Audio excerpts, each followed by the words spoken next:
Hey, I'm Laura Trump, and you are watching His Glory TV.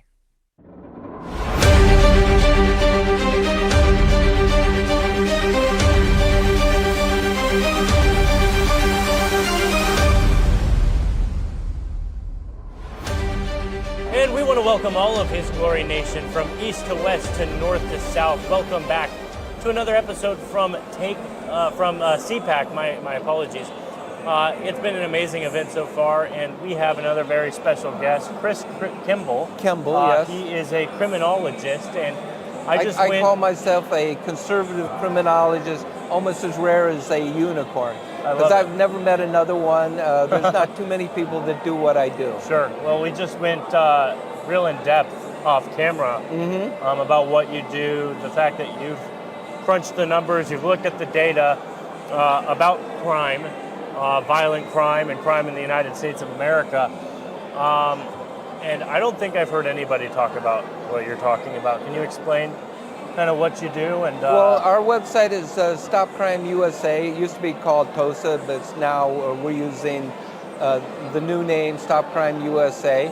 I've been writing about crime history for about 25 years, and I started doing it because no one else seemed to want to push back or document how things got so bad in the United States. So at the time, crime was falling in the United States, and I noticed that the Republicans were rewriting all the laws, and that was fantastic. But the last sentence of my big, long article was, because on the left there's no remorse, no apology, no admission of failure, no lesson learned. The Republicans didn't seem to want to hold the leftists' feet to the fire for their failures. They didn't seem to want to document all the bad things that had happened and why it had happened, right. Which is why I started doing my writing myself. So I've written about 8 nationally published articles, and about 4 years ago I started doing graphs as well, because I found that was a really powerful way to convey information clearly and easily.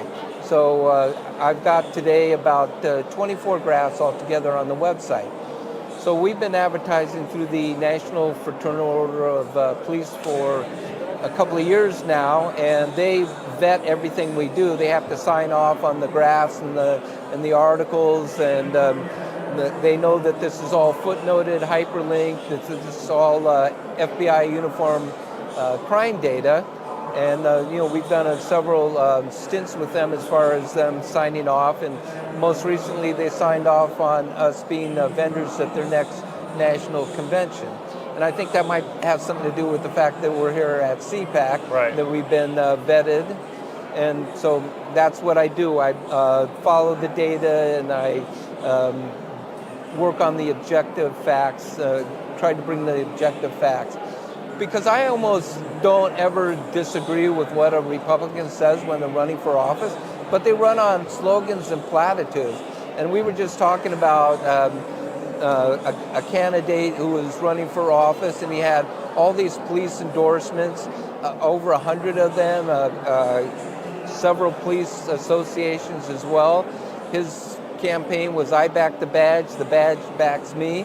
And you would think that would be a logical winning campaign. Right. And that campaign was a losing campaign, sure. Let alone a campaign like that thinking that's going to work in the People's Republic of Dane County, as we're from Wisconsin, or the crime hellhole of Milwaukee. That kind of messaging just isn't going to work. And I see a lot of other things about Republican messaging that I just think is just equally not, just using the powerful data that you could be using instead. Yeah, it's fascinating. Could you talk a little bit about some of these graphs that you have and kind of explain to the audience what we're facing? Okay.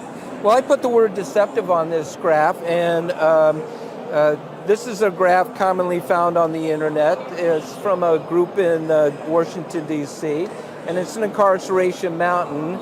And what they're trying to do is convince you that the criminal justice system is the prison industrial complex, and it's really is not a just and viable system. And of course, they don't mention crime at all. So just talking about incarceration without mentioning the crime is ridiculous. And of course, they're kind of fudging with the numbers too. And I've got another graph, and it's actually 16 more graphs that are just like this from 16 more organizations. Now this particular organization here, they document that they're tied into over 400 other organizations.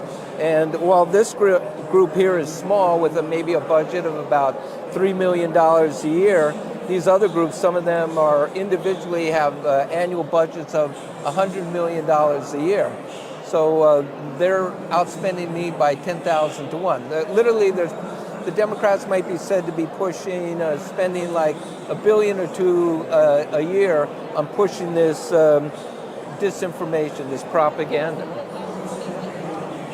So in no particular order here, here for the first time is actually seeing incarceration in context with crime. And now the incarceration is this line down here because now it's a rate instead of raw numbers. And now in the context with crime, we see that the crime is way higher, just towers over the incarceration.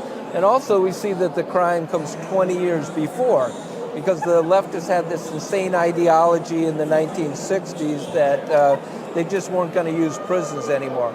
It was just an insane utopian ideology. And our state got caught up in it too. Like, task force came in and they said we should close all the prisons, and they even sold one of the prisons because, hey, we're just not going to use prisons anymore. And of course, and let me say this, it's a really bad idea to get rid of prisons. Yeah. Well, it's a very bad idea to do that. Yes. And they effectively cut the incarceration rate by 80%, sabotaged the country, and I label it right here, the 20-year sabotage of the criminal justice system. And we've never really got all the way back since then. And one of the things this graph also does is I included the property crime, by the way, is crunched down to fit on this graph. This green line is social spending. And what it shows is that over 40 years, while the Democrats control Congress, and these are all Democrat programs, that they spent increased social spending by 300%, and when they got done, violent crime was up 450%. So this was Mondami's campaign. We need more social spending instead of more police officers. And we've already run this experiment for 40 years. Right. I wish Republicans would use the objective data. So that's what I'm trying to do, is give you objective data to win elections. Because when you win ideologically, then you can win elections, and then you can fire the lunatics and take your streets back. So everything that you've just said, could you explain that in a nutshell for us? Well, there are no moderate Democrats. They set the country on fire. Yeah. They refuse to reverse course. I kind of talked about both of those. It took a Herculean effort of hundreds of laws to get things back under control. They've run a massive disinformation industry for the last 30 years, and they're just as radical as ever. They document it themselves. You go and read their mission statements of their organization. Right. They're as Looney Tune as they've ever been. Yes. And so this is not ancient history. This is all about what's happening right now. But they all pretend that they're moderates, and of course when they get in office. And I think that really should be the national campaign of Republicans everywhere. Set the groundwork for your campaign, but also all the other campaigns. There are no moderate Democrats, and they're going to keep taking us down this road of revolutionary insanity until we beat them with objective data. That's fascinating. Thank you so much for taking time to come on. Where can people find you? Stop Crime USA. Perfect. Awesome. Thank you so much for coming on. Thank you all Alex. so much for listening. Guys, we've got to stop crime, and we've got to understand the data behind the crime, and this is what he is doing. StopCrimeUSA, is it .com? Yes. Okay, wonderful. StopCrimeUSA.com. Go check that out, because a lot of the data is more than we can fit in this interview, but it has all of that on the website, and you guys need to go check it out to see what we're facing in this country. Thank you all so much for watching. We'll see you all soon.